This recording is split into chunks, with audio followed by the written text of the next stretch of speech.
బాబు sir, నేను బంధన్ బ్యాంక్లో మేనేజర్గా చేస్తున్నాను. సో యాక్చువల్గా ఏంటంటే మనం ఇచ్చేవన్నీ కూడా గ్రూప్ లోన్స్ అనమాట. సో గ్రూప్ సెక్యూరిటీ మీద ఇస్తాం. సో గ్రూప్ లోన్స్ అనగానే ఏంటంటే ఒకవేళ రేపన్న రోజున మనం ఒక కస్టమర్ కట్టకపోతే గ్రూప్ వాళ్ళందరూ వాళ్ళ దగ్గరికి వెళ్ళి వసూలు చేయించి కట్టించాల్సి ఉంటుంది. అది గ్రూప్ బాధ్యత అనమాట. సో యాక్చువల్గా ఏంటంటే మనకి 3 వీక్స్ బ్యాక్ ఏం జరిగిందంటే రికవరీ ఆగిపోయింది, గ్రూప్లో రికవరీ ఆగిపోయింది. రాకపోతే నైట్ 9 అయ్యేదాకా కూడా నేను వాళ్ళ ఏరియాలో ఉన్నాను, దుమ్ములపేట ఏరియాలో ఉండి అసలు ఏం జరిగింది వాట్ ఈజ్ వాట్ అని తెలుసుకుంటే అక్కడ జరిగింది ఏంటంటే వీళ్ళందరూ కలిసి అక్కడికి వచ్చే మనకి కలెక్షన్ ఏజెంట్లు ఎవరైతే ఉన్నారో వాళ్ళకి కమిషన్ ఇచ్చి కమిషన్ బేస్ మీద లోన్స్ తీసుకున్నాం. ఇప్పుడు ఏంటంటే వీళ్ళు చేసిన ఫ్రాడ్ వల్ల ఏంటంటే ఇప్పుడు ఇవాళ అమౌంట్ పే చేయాలండి. గ్రూప్ మొత్తం కలెక్షన్ ఒక 50,000 ఉందనుకోండి, 50,000 పే చేయాలి. పే చేయాల్సి అయితే వీళ్ళు ఏం చేశారంటే వాళ్ళ దగ్గర వీళ్ళ దగ్గర లోన్ తీసుకోవడం, అంటే అమౌంట్ తీసుకోవడం, మన దగ్గర లోన్ పెట్టించి ఆ డబ్బులు మళ్ళీ వాళ్ళకి రికవరీ చేయడం అన్నమాట. అంటే ఇప్పుడు మీ దగ్గర తీసుకున్నారనుకోండి, నా దగ్గర లోన్ పెట్టించి ఈ అమౌంట్ పట్టుకొచ్చి మీకు బాకీ చెల్లించేవారు. సో అలాగే ఏమైందంటే 1 by 1 అలాగా ఫ్రాడ్ అనేది ఏమైందంటే వీళ్ళు ఏం చేశారంటే నా వరకు రానివ్వలా, వాళ్ళు సారు వాళ్ళు కుమ్మక్క అయిపోయి గణేష్ అని ఉదయ్ అని ఇద్దరు స్టాఫ్ అనమాట. ఆల్రెడీ ఒకరిని అప్స్కాన్లో పెట్టాము, ఇంకొక ఆయన ఉన్నారు. సో ఆయన గురించి ఆల్రెడీ ఇష్యూ జరుగుతుంది. ఆల్రెడీ సెంట్రల్ ఆఫీస్కి మెయిల్ అయినా చేశాను. సో ఇంత పలానా కస్టమర్ దగ్గర ఇంత అనేసి మేము ఆల్రెడీ మీటింగ్ పెట్టాం. నేను మా పైన ఉన్న అధికారి ఏరియా మేనేజర్ సారు ఇద్దరు వెళ్ళి మీటింగ్ పెట్టామండి. మీటింగ్ పెట్టినప్పుడు వీళ్ళు చెప్పింది ఏంటంటే విత్ వాయిస్ రికార్డింగ్స్ ఉన్నాయి, వాళ్ళ దగ్గర వీడియో రికార్డింగ్ ఉంది సార్ దగ్గర.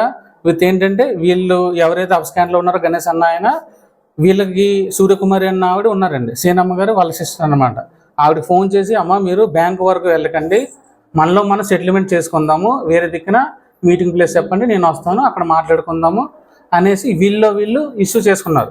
సో ఆవిడ ఏం చేసిందంటే డైరెక్ట్ నాకే కాల్ చేసి సార్ ఇది ఫ్రాడ్ జరిగింది, సో మీరు ఒకసారి రండి, మీకు ఏ కస్టమర్కి ఎంత ఇచ్చామనేది మీకు డీటెయిల్గా చెప్తాము అనేసి అక్కడికి రమ్మన్నారు. సో నేను మా సార్ వెళ్ళాము, మీటింగ్ జరిగింది. సో విత్ డీటెయిల్స్తో సహా నాకు ఇచ్చారు. ఇచ్చింది యాజ్ ఇట్ ఈజ్ నేను సెంట్రల్ ఆఫీస్ మెయిల్ పెట్టాను, అది ప్రాసెస్ జరుగుతుంది.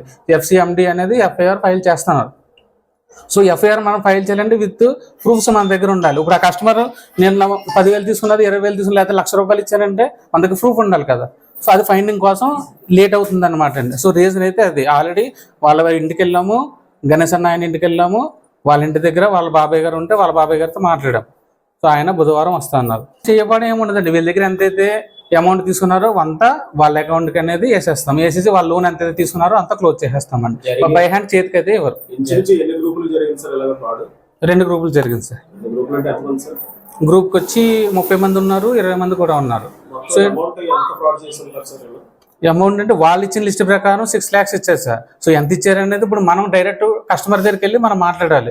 సో ఎంతవరకు వాళ్ళ పేరెంట్స్ రాలేదు, ఇప్పుడు మీరు మనం వాళ్ళు ఏదో చెప్పారు అనేసి మనం అది వాళ్ళ మీద నిందేయకూడదు. సో ఫేస్ టు ఫేస్ వీళ్ళని ఫేస్ టు ఫేస్ మాట్లాడి అసలు ఏం జరిగింది, ఎంతవరకు ఇచ్చారనేది మనం ఫైండ్ అవుట్ చేయాలి. దాని గురించి లేట్ అవుతుంది అనమాట. సో ఆల్రెడీ వీళ్ళతో ఆల్రెడీ మార్నింగే మాట్లాడాము, మా డివిజనల్ మేనేజర్ సార్తో కూడా మాట్లాడాను. మాది నా పేరు ఏడు సూర్యకుమారి అండి. AMG స్కూల్ సంజయనగరం AMG స్కూల్ దగ్గర మా ఇల్లు. బంధన ఆఫీస్లో మేము ఇలాగ లంచాలు లోన్లు ఇప్పిస్తానని చెప్పి మా దగ్గర ఎంత లంచం తీసుకున్నారండి. మొత్తం నేను ఫోన్పే మొత్తం 1,45,000 ఫోన్పే చేశానండి. అయినా సరే మాకు లోన్లు ఇప్పించలేదండి. మేము దానికోసం వచ్చి అడిగితే అలా 3 నెలల నుంచి అలా తిరుగుతున్నాం కానివ్వండి, మాకు ఏం చేయలేదండి. ఇప్పుడు కూడా రేపు వస్తాం ఎల్లుండి వస్తామనే చెప్తున్నారండి. పేర్లు మాకు రికవరీకి వచ్చి సార్లకి ఇచ్చామండి. మాకు రికవరీకి వచ్చి సార్లు గణేష్ అండి, గణేష్ గారండి. ఆయన మానేశారండి, మానేసేసి ఇప్పుడు మాకు సంబంధం లేదు, మాకు ఇవ్వలేదు, నేను రికవరీకి కట్టించుకున్నాను తప్ప అన్నారండి. రికవరీకి మాకు సంబంధం లేదండి అసలు. ఆయనే అన్నారండి, గణేష్ సార్ గారు అన్నారు. ఇక్కడ మేనేజర్ గారు ఉన్నారండి, ఆయన పేరు మేనేజర్ గారు తెలియదండి మాకు. నేను ఇచ్చి అయితే 4 నెలలు అవుతుంది. అదే కొంచెం లోన్లు ఇప్పిస్తానని చెప్పి కొంచెం లోన్లు ఇప్పిస్తానని చెప్పి మనిషికి ఎంత ఇప్పిస్తానని చెప్పి ఆయన వేరే ఆవిడ కలిపి మమ్మల్ని, అప్పటికి నేను పర్సనల్గా ఫోన్ చేసి అడిగానండి, సార్ ఇలాగ మాకు మమ్మల్ని మోసం చేస్తలేదు కదా. లేదమ్మా లేదు, మీకు లోన్లు వచ్చేస్తాయి, నేను ఇప్పిస్తున్నాను, నేను ఇచ్చే బాధ్యత నాది, మీరు తీసుకోండి అని చెప్పి ఇలా చేశారండి మమ్మల్ని. మేము కొంచెం వేరే వాళ్ళ దగ్గర తీసుకొని వేరే వాళ్ళ దగ్గర అప్పులు తీసి నేను ఫోన్పేలు చేశానండి. నేను 1,45,000 దాకా ఫోన్పే చేశానండి. నేను అని చెప్పి మా దగ్గర డబ్బులన్నీ తీసుకున్నారండి సార్. 1,02,30,000 తీసుకున్నారు సార్ ఒక ఆవిడ దగ్గర. నేను 1,45,000 ఫోన్ చేశానండి. నా దగ్గర ఏమో 8 మందికి లోన్ ఇప్పింతానని 1,45,000 లోన్ ఫోన్ పే చేయించుకున్నారండి. ఈవిడ దగ్గర ఏమో సివిల్ ఉంటే ఈవిడ దగ్గర 2,30,000 తీసుకున్నారండి.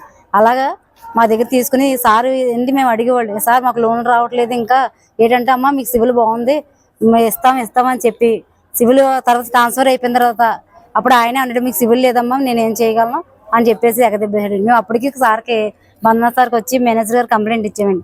కంప్లైంట్ అయితే ఫోన్ పే చేశారండి. అది అంతా మాకు రికవరీకి వేసారు తప్ప మాకు లోన్గా ఏవి లేదని బుక్మాయించేసి మొత్తం జాబ్కే రాజీనామా చేస్తారండి.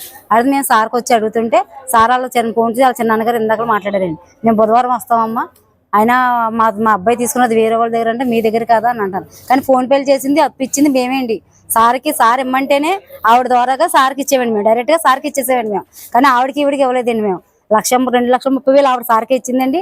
నేను 1,45,000 నేనే ఫోన్ పే చేశానండి. నా డబ్బులు మాకు ఇప్పిందే చాలండి. నా వాళ్ళ మీద మాకేం కక్షేం కాదండి. అదేదో అయిపోయిందండి. మాకు డబ్బులు మాత్రం మాకు కావాలండి. చిన్నమ్మని ఏఎంజీ దగ్గర అండి మా ఇల్లు. అయితే ఈ సార్లు వచ్చేవాళ్ళండి. ఏ సార్లు? గణేష్ సారును ఉదయ్ సార్ వచ్చేవాళ్ళండి.